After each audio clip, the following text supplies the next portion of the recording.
Paolo Abilino binisita si Kim Chiu, si Secretary Kim sa Showtime.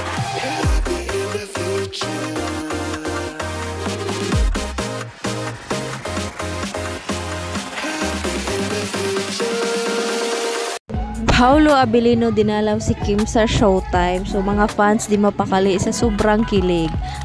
So ayan nga, ayan yung ganap niya earlier. Then next is pumunta siya ng Showtime. So ayan yung ganap niya, contract signing, kasi nga bago siyang endorser ng ng Brilliant kasama si Miss RC Munoz. Pinost yan kahapon ni Miss Glenda, then reveal kanina, then nakuhulaan pa nga yung ibang Kim Pao fans, sana daw si Kim daw yung kapartner, pero sabi nga ng ibang fans di pwede si Kim Chiu kasi nagbelo siya, then may iba siyang skincare product na ini-endorse. Then si Paolo is sa Mitatayon siya dati, pero ngayon parang wala na siya kontrata sa Mitatayon, kaya ayan, Brilliant naman yung ini-endorse niya for now. Kakapirma lang niya ng kontrata. So ayan, congratulations Mr. Paolo Abilino. So ayan yung ganap.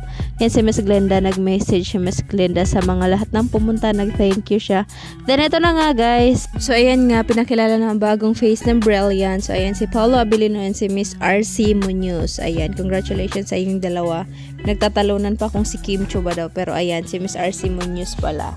So, ayun siya. Then, ito na nga guys, next update is ito na yung pa-surprise visit ni Vice Chairman kay Chinita Princess. Inasar nga silang dalawa sa Showtime. Then, sabi nga ni Meme Vice is, entertainin mo yung bisita, kami na bahala dito. Kasi nga, segmento ng especially for you sa Showtime, yung mga magjowang naghihiwalay. So, ayan, alam nyo na yung segment na yun guys.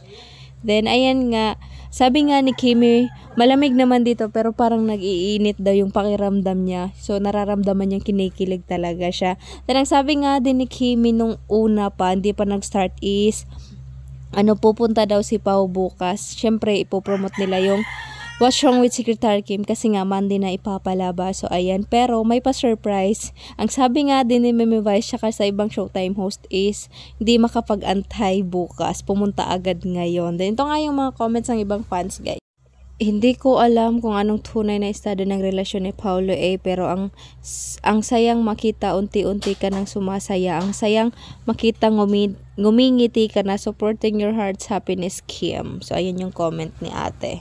And OMG, kilig much, can't wait to see you na sila naman isasalang sa especially for you, kaabang-abang sa mga naging ex ni Kimi sa last na pipiliin, surely na yan if sino. Kilig much Kim Pao, abangan sila bukas sa Showtime, mag-promote daw ang Kim Pao, di na makapaghintay bukas si Pao, bumimisita na siya ngayon. So yan nga yung pa-surprise visit niya.